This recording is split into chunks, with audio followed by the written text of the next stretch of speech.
so today we're going to show you guys how to make some, I'm going to be making a Christmas pendant for myself, and we're going to be using a Potter USA pancake die, some annealed, this is fine silver, and then a texture plate, this is Oregon Trail texture plate, and then this one is a cast acrylic silhouette die, and it's made off from the Potter USA 1128.1. Some of these will match up, even if they don't, and you decided you wanted to go with a different shape.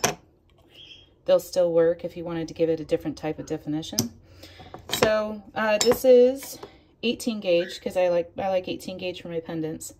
Anyhow, these are available at potterusa.com, texture plate, and your silhouette die is going to be available over at Oregon Trail Silver.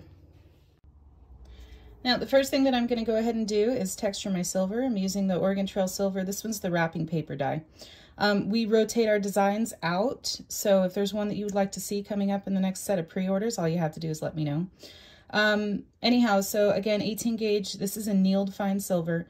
You can see that I have the texture plate is sitting on a piece of heavy cardstock. You can buy this, I got that at Staples. And what we're going to do is we're going to go ahead and measure our initial depth, and then back it out. I add 3 to 4 marks on the dial. After my initial depth, I'll show you. And then we'll put a piece of cardstock. This is just 2mm, or not cardstock, craft foam. It's just 2mm craft foam. I picked this up at Jo-Ann Fabrics. So the first thing I want to do is line it up about where I want it on the plate. I know that I want the design somewhat centered. So I'm going to open this up so the metal fits in. And I want it to sit like below the apex right here of the rollers. So I'm going to push it in a fairly sufficient amount. And then this is where muscle memory takes place. I know that every time I close it, and I close it to the same depth, my muscles can feel the pull. So this one is marked at 35. I'm just going to back it up enough to be able to pull it out, and then take it back down to 35.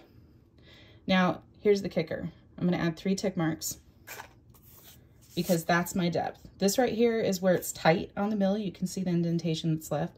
And I'll add 3 tick marks. Each mill is different. Okay, Pepe mill may only require like 1 1/4, 1 1/3. If you have a Kevlar, maybe you have to close at 6. I don't know for the Kevlar. So each mill is going to be different. You just have to practice and find a depth that'll work. So now what I'm going to do is I'm going to lay my cardstock on the top. It's closed down. Because it started at 35, it's going to close this much more than the tightness that I had started with. And we're going to hit forward. This is a Durston electric rolling mill. And it's set for, the speed is set for 30 RPMs. Roll it through, hit the stop button, and there's your impression. Now, if it gets too tight, then your metal is going to get stuck. Okay, Durston just kind of stops and stalls on you. Hit the emergency stop if that happens, and then hit the reverse button and back it out. Okay. So now we're going to go ahead and press this.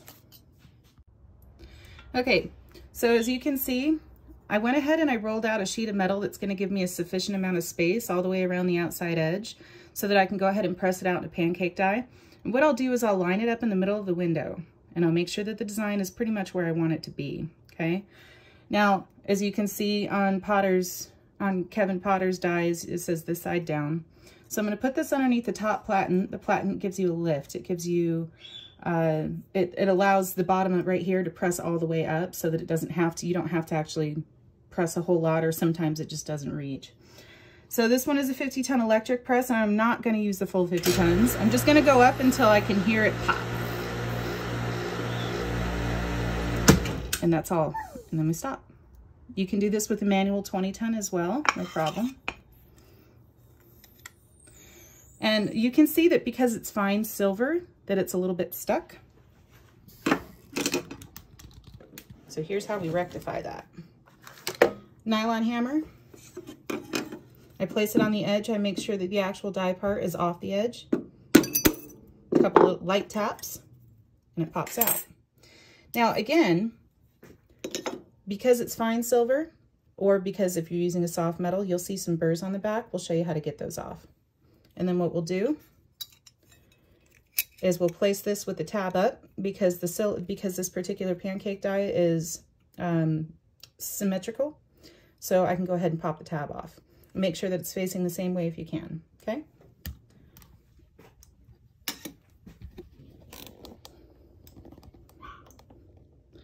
And again, with this side down facing down, just wait until you see it or hear it pop. And then stop.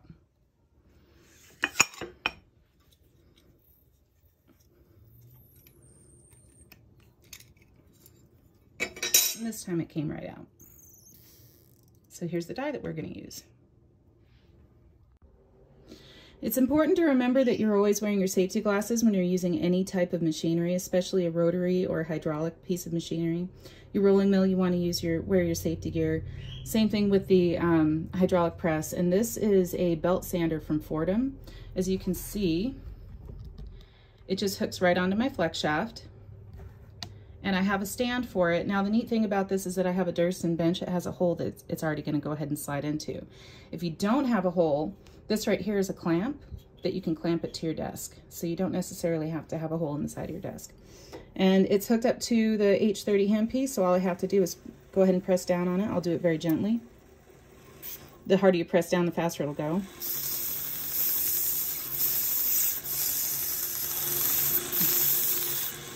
And then just feel the back and make sure that there's no edges. You do this all the way around. Okay, the next thing that we have to do is make the lead force that goes with our silhouette die. Okay, so we're using a 1.5 ounce egg lead weight sinker. This is a fishing sinker. Contrary to what a lot of people believe, handling it is not going to hurt you. Okay, if you're going to eat it, then it's a problem. Wash your hands before you eat or drink something if you're really that worried about it. But what we're going to do is we're just going to go ahead and press this to about pretty close to a little over 1/8 of an inch thick. Between 1/8 and 1/4. Just enough to where it's flattened and it's going to fit over your silhouette die. Okay. Now I like to do it lengthwise when I'm making the lead force and also when I'm pressing through here. So I'm actually going to insert it this way. Now, one of the things about hydraulic presses, and I've had 3 of them, and they're all about the same when it comes to this, is that one side is always going to press in a little bit deeper, like it's sort of tilted, even if it's just a slight bit. So what I like to do is turn my die 180 degrees after the initial pressing.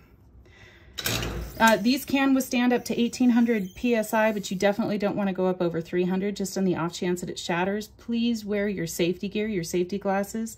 And if you can stand slightly out of the way, it's probably a good idea because cast silhouette dies have been known to shatter. So all we're going to do is press this in. I'm going to keep an eye on my gauge. And then I'm going to pull it out. What'll happen is you'll be able to see on the inside of it, you'll be able to see the lead starting to sink. And that's when you want to stop.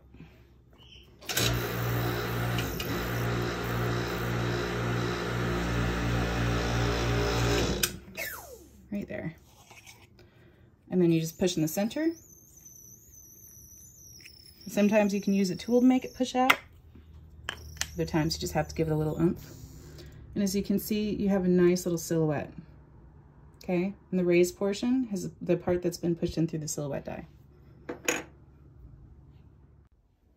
Okay, now what we have to do is actually tape our cutout to the back side of the silhouette die. Keep in mind that the Oregon Trail Silver logo should be facing front, and then your punch out on the back. So what we're going to do, this is just 3/8 inch masking tape, or painter's tape. And I'm just going to go ahead and put a little cross on here. Okay. And then the best way to be able to see what it is that you're doing is by using an OT magnifier. Because the OT lights they're really kind of bright and they really give you a better field of vision. And then the hard part is making sure that it's lined up and that it stays that way. So take your time when you're doing this part. Don't be afraid to unpeel it if you believe that it's somewhat off center. But if you try and do this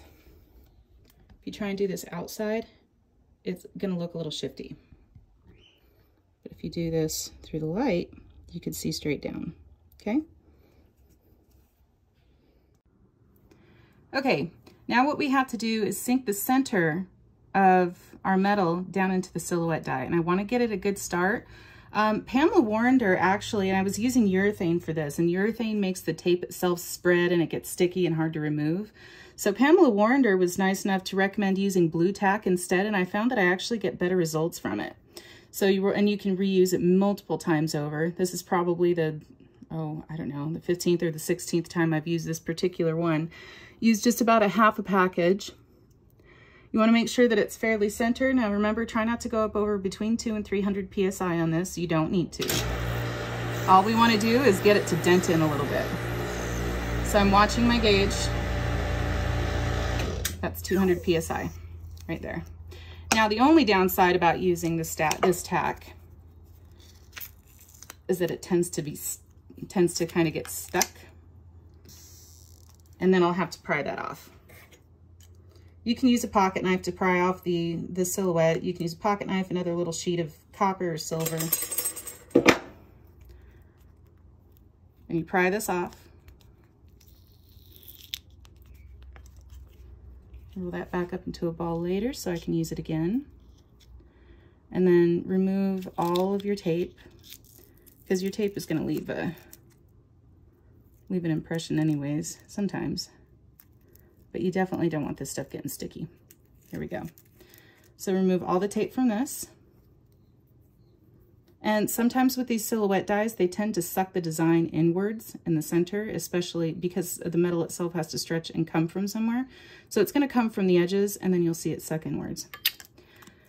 And we can remove the tape off the silhouette die. Again, you can use urethane, but it tends to spread it, make it really sticky. There we go. Now we're going to set the silhouette die, again, with the Oregon Trail Silver face down.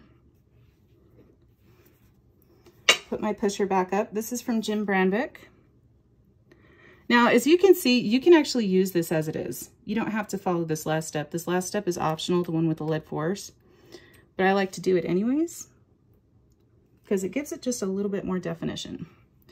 So line that up center. And then put your lead force in there as center as you can.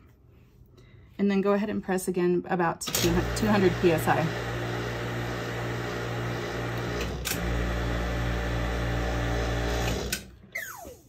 And then what I'll do is I'll turn it 180 degrees and do it again.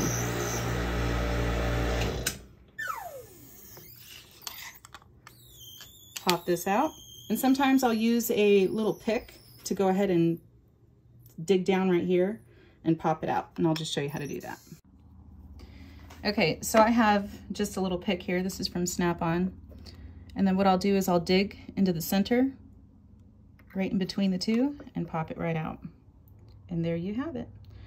And the harder that you press, the more it's gonna bubble. If you don't want it to bubble quite so much, you can kind of fiddle with it, stop it at say 100 PSI, something like that if you wanted to. But this really kind of helps define the edges. As far as how many times that you can use these, if you use them with care and you just stick with the 200 PSI, you can get a whole lot of use out of these, but they're not designed to last forever. So if you're gonna buy one, you might wanna buy multiples if you use that design a lot. This one's been pressed 3 times already. And what you'll see is that the edges kind of start to roll in a little bit, and that's okay because it's just designed to bubble everything out anyways. The only one who's gonna notice that is you. Your clients generally won't. But that's how you use your silhouette die and your pancake dies from Potter USA and your texture plates from Oregon Trail Silver. And if you have any questions, please let me know.